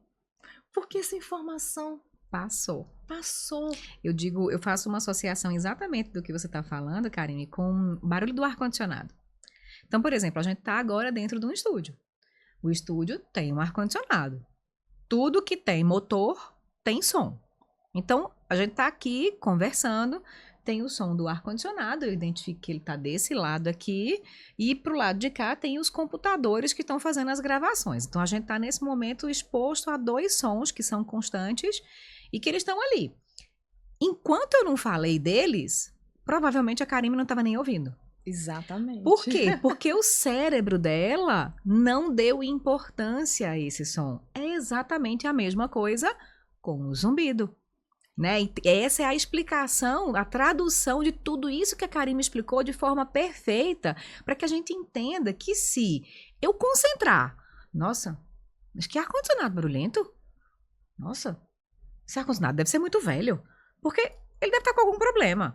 E, aí, se eu concentro nesse som que está acontecendo no ar-condicionado, ele pode ser baixo, o tanto que for, porque se o ar-condicionado é novo, ele não é barulhento, ele tem um som. E aí, se eu concentro nele, aquele som começa a me perturbar de um jeito tão significativo que a única solução que eu vou ter é o quê? Desligar o ar-condicionado. Porque eu, de forma consciente, baseada nas minhas emoções, que é esse sistema límbico que a Karime está falando, dei importância demais a esse som ambiental. Por que o zumbido não pode ser tratado da mesma forma? Né? Para a gente não dar essa importância e fazer isso, porque essa é uma das vias do nosso tratamento. Verdade. E é tão real, essas conexões são tão reais. Eu tenho um caso muito interessante de um paciente que ele veio para mim na avaliação, desesperado. Ai, Karime, eu não sei o que fazer, tá super alto, eu não consigo me concentrar, é uma queixa muito comum. E aí, ele foi, né, submeteu a avaliação e eu conversei com ele. É um momento que a gente chama de aconselhamento, né? Permeia todas as consultas. Verdade. Né? Ele tá lá no meio, o aconselhamento ele tá toda hora. Isso. E aí ele fala assim pra mim, né? Acho que é uma queixa bem comum, não só dele, mas de outros. A falta de entendimento sobre o que está acontecendo causa, de certa forma, um desespero. Quando a pessoa entende, compreende, fala, olha, milhares de pessoas possuem o zumbido. É extremamente comum. Tem tratamento. Ele se acalma. E quando a gente dá estratégias também para ele, de relaxamento, estratégias que vão colaborar para a ativação de sistemas que vão desacelerar seu corpo, isso faz com que essa hiperexcitação que vem do zumbido, ela reduza. Esse paciente, ele veio e me deu uma nota 10, Karine, nota 10 para o volume, nota 10 para o desconforto e tal.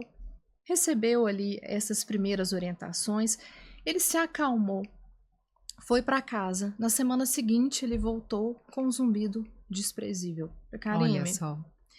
A importância que é o aconselhamento.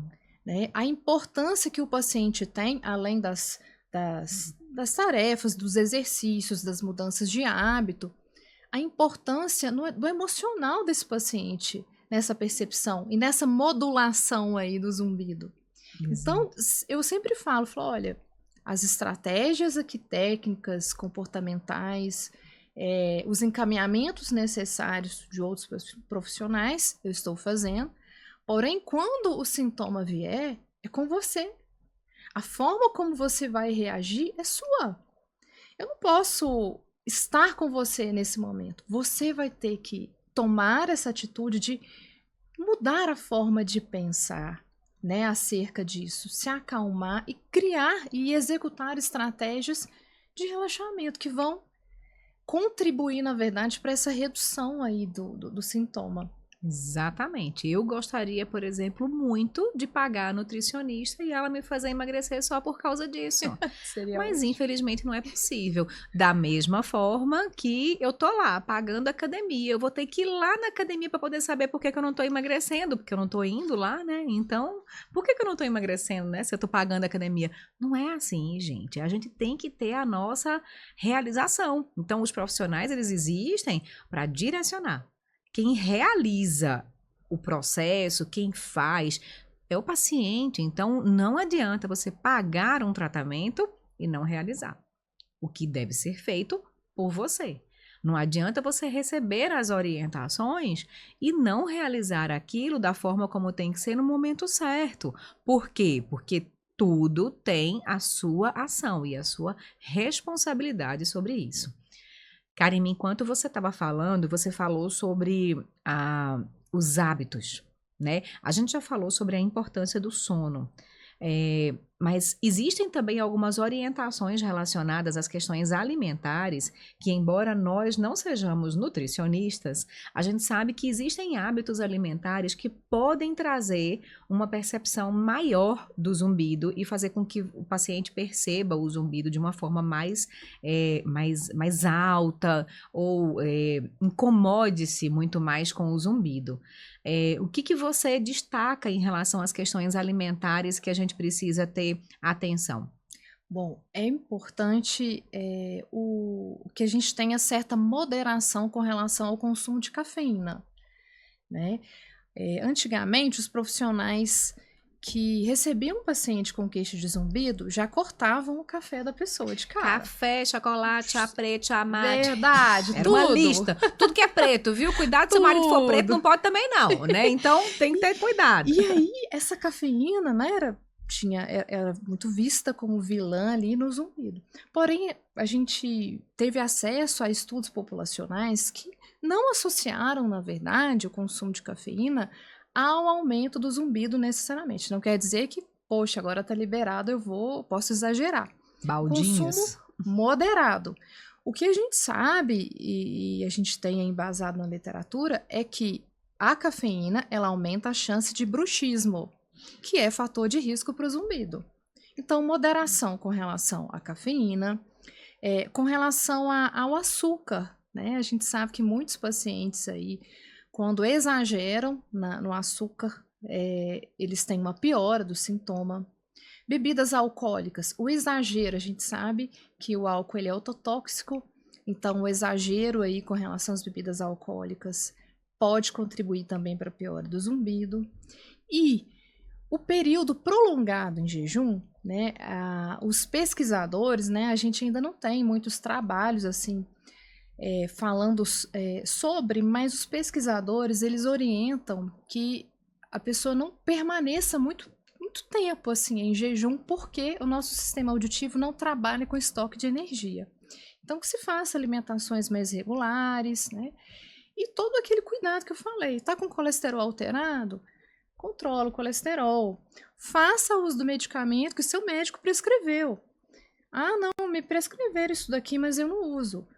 Se tem alguma alteração vitamínica, tá com a baixa de vitamina B12, tá com a ferritina baixa, questões que vão influenciar, siga a orientação, a prescrição médica, porque todas essas questões vão influenciar. E você me falou, Camila, das questões alimentares, mas pegando aqui uma carona no assunto também, tem os hábitos que a gente chama de parafuncionais, que são hábitos relacionados principalmente a articulação aqui temporomandibular, que sobrecarregam esse sistema e contribuem também para o zumbido. Deixa eu mostrar como é que eu tava vendo o Karime falar, ó. Exatamente. Olha eu aqui, ó. Pescoço todo torto e ainda apoiado, ó. Então vamos supor que a pessoa fique, né, a gente, antigamente, inclusive na minha época, né, eu vi, gente, há muitos anos, viu? Eu aprendi que a gente tinha posturas ideais. Hoje a gente sabe que não, a gente não tem uma postura ideal. Mas a gente sempre brinca que a melhor postura é a próxima, que você se movimente. A gente não vai ficar 24 horas alinhado. Mas assim, tem algumas posturas, quando não são neutras e você fica nessas posturas de forma sustentada durante muito tempo, você pode colaborar com alguns desequilíbrios e sobrecargas musculares. Então, tem pessoas que, por exemplo, têm o hábito de ficarem apoiadas à mesa, apoiando aqui o queixo, a mão no queixo, e isso, né, de forma repetitiva, pode aumentar a sobrecarga na articulação temporomandibular. Essa pressão que a gente faz aqui, ela acaba sendo projetada aqui na articulação. Da mesma forma que o sono, né, Karime? Às vezes a pessoa tem o hábito de dormir com a mão debaixo do rosto. Isso. Então, a pessoa quando dorme com a mão debaixo do rosto e aí ela relaxa, ela vai ter um deslocamento dessa articulação enquanto está relaxada no momento do sono. E isso acontecendo toda noite, durante horas do sono, vai desencadear numa consequência que pode ser a questão realmente do zumbido. E também outros hábitos, por exemplo, mascar chicletes, né? Muito ruim para quem tem bruxismo e zumbido. É uma hiperatividade aqui muscular que você está causando. Ponta de caneta, às vezes a pessoa tem o hábito de ficar com ponta da caneta na boca. Morder, tem gente que morde bochecha. Roer unha. Roer unha demais, gente. Roer unha é péssimo, porque você, além de ativar toda essa musculatura sobrecarregando, você ainda está colaborando para que um disco, a gente tem um disco nessa articulação, para que ele saia do lugar. Você está fazendo um movimento aí, contribuindo para que ele se desloque. Você está colocando aí, quando a gente tem esses hábitos, você está criando um fator de risco para ter disfunção dessa articulação. Então, mascar chicletes, roer unha, morder bochecha, morder língua, tem paciente que morde língua. Ficar pressionando a língua contra os dentes da frente, os incisivos, né? Também. Ou então tem gente que coloca a ponta da língua no palato e fica fazendo pressão da língua contra o palato. Então, assim, todas essas questões que vão trazer sobrecarga, né, tensional, muscular, precisam ser manejadas, controladas, na verdade. Exatamente, eu gostei, viu? A postura ideal é a próxima. É a próxima. Sempre a próxima. Gostei demais. Karime, em relação ao tratamento, do zumbido. A gente já falou sobre todas essas causas, sobre tudo aquilo que pode influenciar. Em relação ao tratamento, o que na sua prática clínica você realiza que traz alívio para os pacientes, além do processo do aconselhamento que ele permeia todo o tratamento? O que você realiza normalmente que traz bons resultados? E aqui eu estou perguntando, gente, de uma forma geral, nada aqui é prescrição, tá? Para deixar bem claro, nada é prescrição. A gente está falando sobre prática clínica e sobre aquilo que ela percebe que tem uma influência positiva em alguns casos que mais ocorrem no dia a dia dela. Então, eu sempre oriento os pacientes quanto à mudança de hábitos, né? Ela é essencial. Porque aquelas tensões, aqueles pontos de tensão que a gente observar na avaliação, a gente chama de pontos gatilhos, são pontos sensíveis à palpação que muitas vezes geram sintoma referido, né? Às vezes eu palpo, por exemplo, um ponto de tensão aqui no músculo da mastigação, masseter, um dos músculos, e o paciente refere zumbido na orelha. O paciente refere dor na orelha. Às vezes eu vou palpar um músculo aqui na região do pescoço e ele percebe dor no fundo do olho. Então, esses pontos de tensão detectados, né, uma banda tensa no músculo que a gente percebe que vem, na verdade, dessa sobrecarga, eles são fatores de risco também para o zumbido. E o que você faz nessa hora? Só para as pessoas entenderem como é o tratamento. Manipulação, né, Karime? Isso. Manipulação e exercício. É musculação, Eu né? vou trabalhar esses músculos, o relaxamento, a inibição desses pontos com a terapia manual, né, específica para cada caso, né? A reeducação muscular, o restabelecimento músculo-esquelético de forma geral, mas eu sempre falo para o paciente, se ele não mudar os hábitos dele fora do atendimento fisioterapêutico, ele vai voltar na semana seguinte com todas aquelas tensões. Então, aqueles hábitos que nós falamos, parafuncionais, as sobrecargas, ele precisa de criar essa conscientização na sua rotina, seja através do aplicativo. Tem uma paciente minha que fez uma pulseirinha, Karime, toda hora que eu vejo a pulseirinha, eu observo se eu estou tensionando, seja através das pausas no local de trabalho, principalmente para quem trabalha muito assentado, levantar para tomar uma água, fazer alguns alongamentos para circular, na verdade, ali o sangue, para melhorar a nutrição ali daquele tecido. Isso é essencial, então essa mudança de hábito. Além da terapia manual, a gente tem outros recursos que não são obrigatórios, a gente vai escolher conforme a necessidade de cada um. Então, o laser é um recurso interessante. O laser, ele é um reparador tecidual, ele é um analgésico, ele melhora, de certa forma, a nutrição do tecido. Então, o laser, ele é uma ferramenta, né? A Camila tá até pegando dela ali. Eu tô pegando, eu trouxe um. Importante, interessante. Eu trouxe ele aqui, ó. Ele tá até já embaladinho aqui, que é a forma como eu deixo já para o próximo paciente. Mas deixa eu tirar aqui para ver se dá para ver direitinho. O laser, ele é muito utilizado, né, Karime? Explica um pouquinho os benefícios do laser, por favor. Praticamente esses, assim, né? Ele melhora a nutrição do tecido, ele tem função analgésica, ele melhora até a nível da mitocôndria mesmo, a oxigenação ali do tecido. Então, se a gente considera que o zumbido ele tem essa influência com relação à dor, quando a gente trabalha um recurso que é analgésico, esse recurso ele é bem-vindo, né? Na nossa prática. Então, a gente tem várias opções do laser, né? E a gente praticamente tem vários tipos também de aplicação. Então, essa aplicação geralmente é pontual naquela região que a gente quer abordar. O tempo, né? As unidades, os joules são calculados de acordo com o objetivo. O tipo de onda também, né, que a gente escolhe, define no aparelho, vai variar conforme a posição dessa estrutura que a gente quer alcançar, se ela é mais superficial, se ela é mais profunda, né? Então, vai variar conforme a necessidade de cada um. Além do laser, a gente tem também a neuromodulação vagal, que é o quê? A gente usa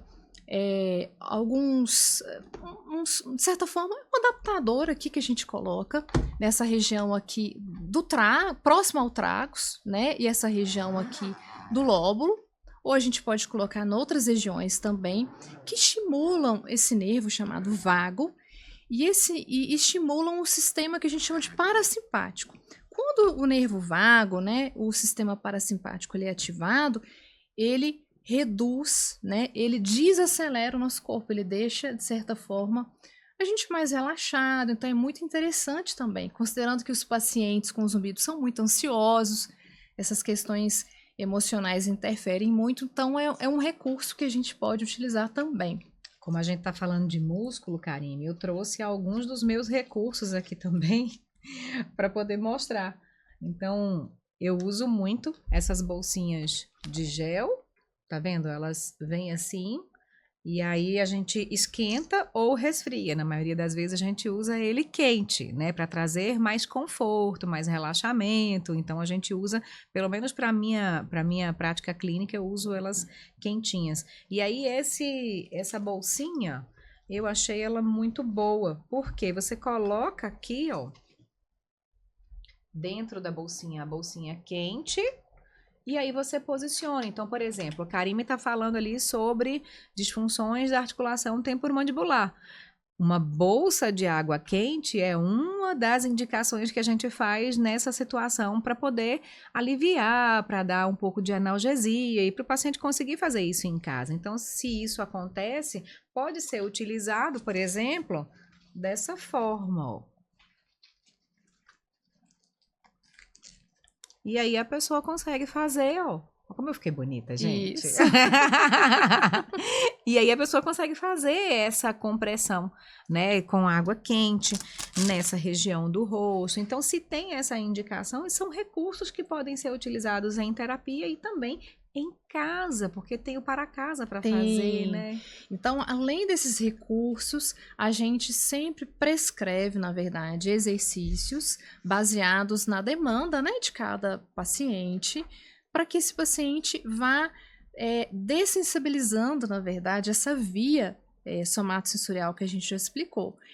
Porque quando o paciente ele recebe o tratamento, ele sai do atendimento muito relaxado. Muitas vezes acontece do zumbido já reduzir ali após o atendimento, mas lembra que são padrões e comportamentos que a gente precisa modificar fora do ambiente do consultório, né, no seu dia a dia. E aí, esses exercícios, eles acabam melhorando, de certa forma, o relaxamento dessas musculaturas e trazendo também maior conscientização do paciente para o seu corpo. Então, a gente prescreve exercícios envolvendo os músculos, que podem ser os mastigatórios, os da cervical, exercícios de relaxamento ou de fortalecimento, ou mobilizações, alguns tipos de mobilizações, inibições daqueles pontos de tensão a gente ensina a fazer. Toda aquele para casa, né? Que baseado naquilo que a gente identificou na avaliação. Isso, então desses recursos são extraordinários, né? Então ajuda muito, porque senão a pessoa fica com um tratamento ainda mais lento, né, Karime? Então tudo isso que vocês utilizam como fisioterapeutas, que a gente utiliza como fonoaudiólogos, isso tudo traz pra gente um benefício mais rápido, com um direcionamento melhor, até mesmo pra gente testar se funciona ou não. Não é todo paciente que se beneficia de todas as coisas. Então, a gente, quando tem, às vezes, uma evidência de alguma coisa, fala assim, peraí, será que isso aqui vai dar certo? E a gente testa, vê com o paciente se isso vai dar certo, se reage bem naquele momento da consulta, e aí ele vira um para casa. É né? Individualização mesmo do tratamento. Então, a gente falou aqui do laser, da terapia manual, dos exercícios para casa, a gente falou também da neuromodulação vagal, a gente tem também o agulhamento seco, que a gente pode... Que é extraordinário. Né? Que a gente usa agulhas, né, do tipo acupuntura, não é o procedimento da acupuntura, porque é diferente da acupuntura, onde o profissional vai procurar meridianos, tem uma proposta diferente. No agulhamento a seco, que nada mais é que você aplicar a agulha sem nenhum tipo de droga, enfim, a gente quer desativar esses pontos gatilhos. E aí a gente vai Eu fazer costumo essas dizer que esse ponto intervenções. gatilho é como se o músculo tivesse com um nozinho, entendeu? Tá ali com um nozinho, a gente vai lá e vai tirar dessa forma. Pode ser com o laser, pode ser com a agulhamento a seco. Então, tem várias técnicas que podem ser utilizadas, mas o agulhamento a seco é extraordinário, né? Porque ele vai ali naquele lugar e dissolve o negócio rapidamente, né? É muito interessante, mas como a gente está falando de individualização, né, do Não serve para todo tratamento, mundo. tem pessoas que têm fobia da agulha. E para essas pessoas, Imagina! se eu mostro uma agulha, ela pessoa trava a desmaia na musculatura hora. na hora. Então, assim, não Não seria pode. adequado para essas pessoas. É verdade, é verdade. Outro recurso que a gente tem também é o mindfulness, né? Esse Sim. relaxamento, esse incentivo à atenção plena. Por quê? Lembra? Eu sempre digo isso para meus pacientes. Se eu pudesse resumir o zumbido em uma palavra, eu diria hiperexcitação. Então, os Árvore de recursos... Natal no cérebro, Não né? é? Boa essa! Eu digo que é um cérebro tão hiperestimulado que tá lá, é uma árvore de Natal, cheia de enfeites, cheia de luzes, e que a gente, aos poucos, à medida em que vai fazendo os tratamentos, a gente vai retirando essas luzes, a gente vai retirando os enfeites, né? Até que essa árvore seja só uma árvore. Verdade. E o que acontece? Quando a gente faz ou meditação, ou a gente faz essas pausas respiratórias, né, de forma lenta e controlada, a gente estimula o sistema parasimpático, que é o sistema que desacelera o nosso corpo, e aí a gente acaba contribuindo também para o manejo, para o controle do zumbido. E não só do zumbido, né? Como a gente não é só corpo, não é só mente, quando a gente está... Eu sempre falo isso, quando a gente está estressado, está numa rotina apertada, tá passando por um período difícil da vida, o nosso cérebro ele não consegue diferenciar o perigo real do irreal, né? Então, se por exemplo, eu gosto de dar o exemplo do pitbull, um cachorro bravo que se solta ali, e você vê aquele cachorro, sua frequência cardíaca vai aumentar, suas pupilas vão dilatar, sua pressão, sua frequência respiratória, você vai ficar numa condição de luta e fuga, pronto para se proteger, para preservar a sua vida. E aí o seu corpo libera cortisol, libera adrenalina, você está pronto. E a sua musculatura fica retesada, ela fica tensionada, preparada para que você sobreviva. Mas recursos, esses fenômenos, na verdade, essa cascata de eventos semelhantes acontece também quando você está estressado. Então, você está preocupado porque tem que entregar um projeto e você está atrasado, você está preocupado porque, enfim, recebeu uma notícia não muito legal enfim, o estresse, de forma geral, ele contribui para esse desencadear aí de todas essas reações. Então, o cérebro ele não sabe, né? Peraí, ela está em risco real, devo liberar? Ele libera essa cascata. Isso a musculatura tensiona, né? Muitas vezes o bruxismo vem, a pessoa aperta os dentes nessa hora. A musculatura, a pressão sobe, muitas vezes.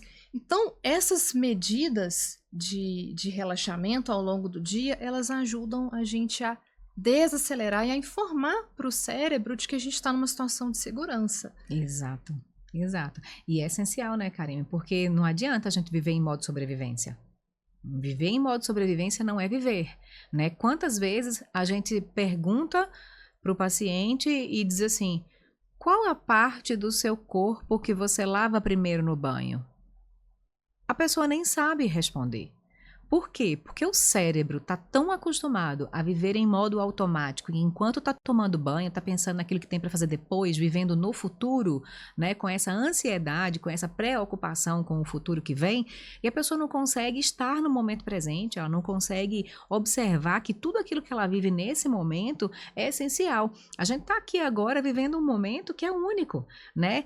Todo momento ele é único, daqui a pouco ele já passou e ele deixou de ser. Então, a gente andar na rua prestando atenção naquilo que está vendo, se tem árvores, se não tem, se tem prédios, o que tem no seu caminho, olhar se tem pedra, se tem areia. A pessoa não sabe nem se passou pela parte que tem areia ou se passou pela parte que tem barro que está compactado, se você perguntar. Por quê? Porque a gente vive no modo automático e isso é essencial que a gente possa realmente se reorganizar, porque a mindfulness, ela traz exatamente isso, ela traz estar no momento presente sem julgamentos, e isso faz parte de uma das terapias que a gente utiliza no tratamento para zumbido.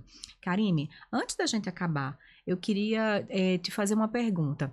Existe algum zumbido que pode ser perigoso? Porque a maioria dos pacientes chega pra gente achando que o que tem é um tumor na cabeça, né? Ai, o meu ouvido, eu tô com um zumbido no ouvido, eu acho que eu tô com um tumor na cabeça, porque as pessoas se preocupam muito com isso. Existe um zumbido que seja perigoso? Bom, o zumbido, como a gente falou, que é um sintoma e ele é multifatorial, qualquer paciente que tenha o sintoma precisa ser avaliado, né, por um otorrino. E, enfim, para o diagnóstico diferencial, para que se identifique as causas e tudo mais. Mas, assim, aquele paciente que tem zumbido, especialmente pulsátil, né, é um zumbido que, na área da saúde, a gente chama de red flag, que é bandeira vermelha, é um zumbido que faz com que a gente tenha mais atenção e mais cuidado com relação a ele. Então, é um zumbido que, além de passar, um paciente, né, que possui essa característica, além de passar pelo otorrino, ele precisa também de passar por um cardiologista, fazer um exame das carótidas, um Doppler, fazer uma angiorressonância, para descartar uma possibilidade de aneurisma, alguma coisa assim do tipo. Esse, então, é o zumbido que a gente precisa realmente estar em alerta e buscar uma ajuda relacionada a um tratamento que seja efetivo de uma forma mais rápida, né? Então, todo zumbido precisa de tratamento, mas esse tipo de zumbido pulsátil, ele alerta um pouco mais para que a pessoa realmente procure um tratamento adequado. Na verdade, eu diria um pouquinho diferente. Eu diria que todo zumbido ele precisa ser avaliado por um profissional que vai fazer esse diagnóstico diferencial. Porque da mesma forma que o zumbido pulsátil ele pode vir de alguma alteração vascular, o zumbido pulsátil também, né, pode vir de alguma alteração muscular. Sim, principalmente dos olhos, né, do ouvido. Então assim, músculo, a gente tem... do tímpano, né? Isso. Então, isso tudo pode trazer. Mas eu acho que para deixar um alerta, assim, o zumbido, então, pulsátil é um que a pessoa precisa ter mais atenção, embora todos precisem de tratamento. Então, o zumbido pulsátil é um que a gente precisa de um pouquinho mais de atenção, então. Isso, com certeza. Exatamente. Karime, não sei se você reparou, mas já tem quase 2 horas que a gente está conversando. Meu Deus! É um bate-papo muito gostoso que a gente se interessa. Eu conversaria com você por horas. E eu sei que se a gente conversasse por horas e horas e horas, a gente teria muita coisa para poder passar para mais pessoas. Mas a gente vai encerrar. Então eu queria te agradecer. Tem mais alguma coisa que eu tenha esquecido, que você acha que seja importante da gente falar? Porque senão, antes de eu encerrar, né... Acho que nós falamos assim, né? A gente pode até fazer um breve, assim, né? Podemos compilado, fazer assim, pode. Um resumão, assim. Então, deixando claro, né, para as pessoas aí que zumbido é um som, né, que não existe com estímulo sonoro, que ele tem vários fatores que podem contribuir, todo tipo de som não percebido, que não tem um estímulo externo, ele é um zumbido. Multifatorial, precisa ser avaliado por profissionais. Sempre o otorrino, laringologista, o fonoaudiólogo farão parte desse processo, né? E os profissionais associados ao tratamento vão variar conforme a demanda de cada um. E considerando o zumbido somatosensorial, que esse zumbido que sofre influência muscular, essas questões de modulação conforme a contração muscular, elas são um sinal, mas não são, na verdade, a palavra final, né? A gente não precisa de bater o martelo, não precisa de modular para ser um zumbido somatosensorial. E tem pacientes que, por exemplo, vão contrair a musculatura, não vão modular o zumbido e também é um zumbido que sofre influência. Então, assim, procure profissionais especializados na área.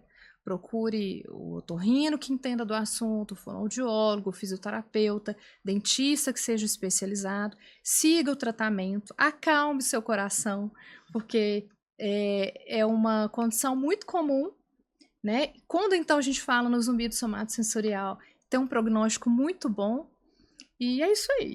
Isso mesmo.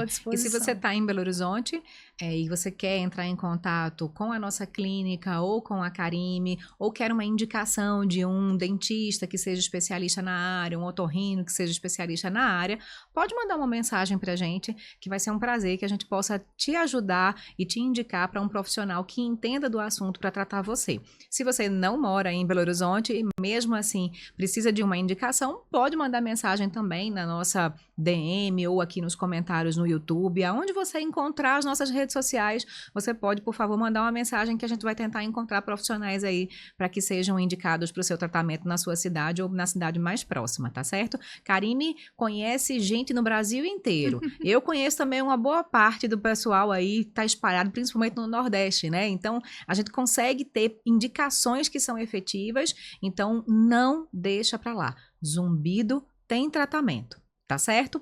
Muito obrigada por você ter ficado com a gente todo esse tempo. Eu tenho certeza que você aprendeu tanta coisa quanto eu, porque eu, mesmo convivendo com Karime durante um período do meu tratamento, eu tenho muita saudade de poder ter esses momentos com ela, porque ela é puro conhecimento e me deixa realmente encantada. Então, mais uma vez, Karime, obrigada, viu, por ter aceitado o meu convite, por estar aqui, por se doar, por ter desmarcado os seus pacientes, porque eu sei que isso também para você é muito importante e para os seus pacientes também é. Então, mostra que você também tem um respeito e um carinho. Então, eu fico extremamente lisonjeada e agradeço demais, viu? Ô, Camila, Obrigada. eu que agradeço por tudo. E vocês não viram, tá? Mas eu ganhei uma flor tão linda que ela trouxe pra mim. Depois eu posto, tá bom? Obrigada, Karime. Muito obrigada. Um beijo pra vocês, gente. Até a próxima.